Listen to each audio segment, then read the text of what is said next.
Wild Travels is made possible in part by the Lagunitas Brewing Company, brewers of fine ales, mystery, and romance. Online at lagunitas.com.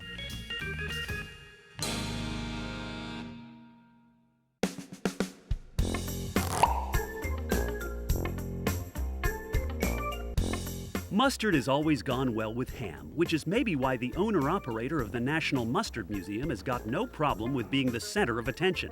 You would be Barry Levinson, owner and curator of the National Mustard Museum. I would be, and I am. How did you get involved in the mustard sciences? I began collecting jars of mustard on October 28, 1986 at 2:30 in the morning. Is there something special about that date? Oh, very special. You see, the night before, my beloved Red Sox had just lost the World Series. I was so depressed. I couldn't sleep. I went to an all-night grocery. I remember walking past the ketchups, the olives, the pickles, the relishes, the mayonnaises. Suddenly I was in front of the mustards, and I heard a voice that said, "If you collect us, they will come."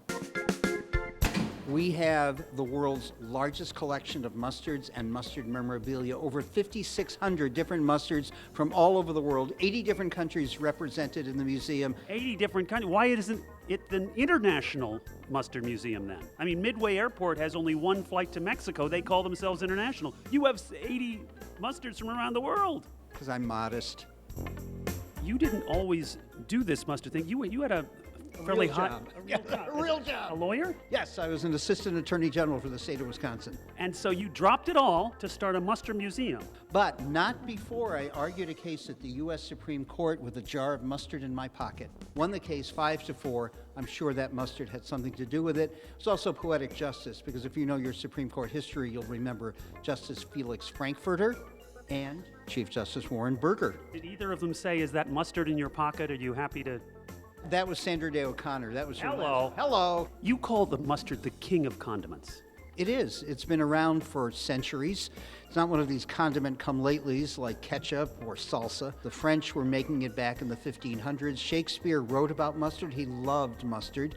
What say you to a piece of beef and mustard? Hi, a dish I do love to feed upon. You've mesmerized these children back here. Your acting has stunned them into silence.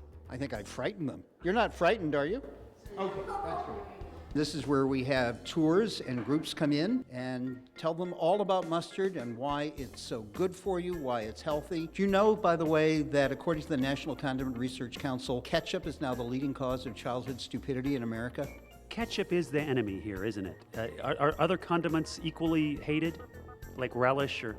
No, I think ketchup really is the problem that we have, because so many kids especially are eating ketchup when they should be eating mustard. Mustard does. It has so many different varieties. Ketchup is just the one thing, although it does have two spellings.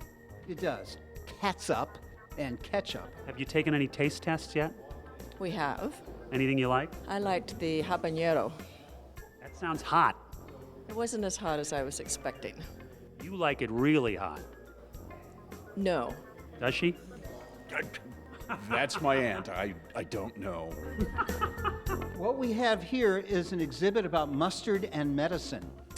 Mustard plasters were a very integral part of any doctor's repertoire. We have an extensive collection of antique mustard tins over here, and we also have great mustard pots, including this one here called the King's Mustard. You probably saw the movie The King's Speech.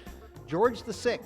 So that's one of our prized possessions. What do you think the value of that thing would be? About $2. Have you been here before? No. It's your first trip to the Mustard Museum? It is. Where do you come from? Up the street. Up the street, and it's the first time you've been here? We've only lived here a year. You've ignored this museum for a year. Sorry. It's national. I know. So I'm a Democrat in the state assembly, and I have a Republican friend up north, Mary, and so I've been sending her postcards from my district this summer with the hopes that she'll be writing me back as well. A little bipartisan good humor for the state of Wisconsin this summer. This might just annoy her, actually. Barry, we're up in the store now, and you've got some merchandise. Well, we're also in the bookstore of America's Mustard College, which is called Poop on You. And of course, what we love to do here is get people singing the Poop on You fight song. On our hot dogs, on our bratwurst, mustard is so cool. Never mayo, never ketchup, they're against the rules. Gleaming gold and mellow yellow, smooth, rough, sweet and hot. fight. Poop on you, we'll fight and eat some lunch. I'm not sure that last word rhymed. Barry, if somebody wants to find out more about the National Mustard Museum, what should they do? Well, come to Middleton, Wisconsin. That's where we're located, open 7 days a week, or go to our website, mustardmuseum.com. Hey, you got one big wiener there. This is humiliating.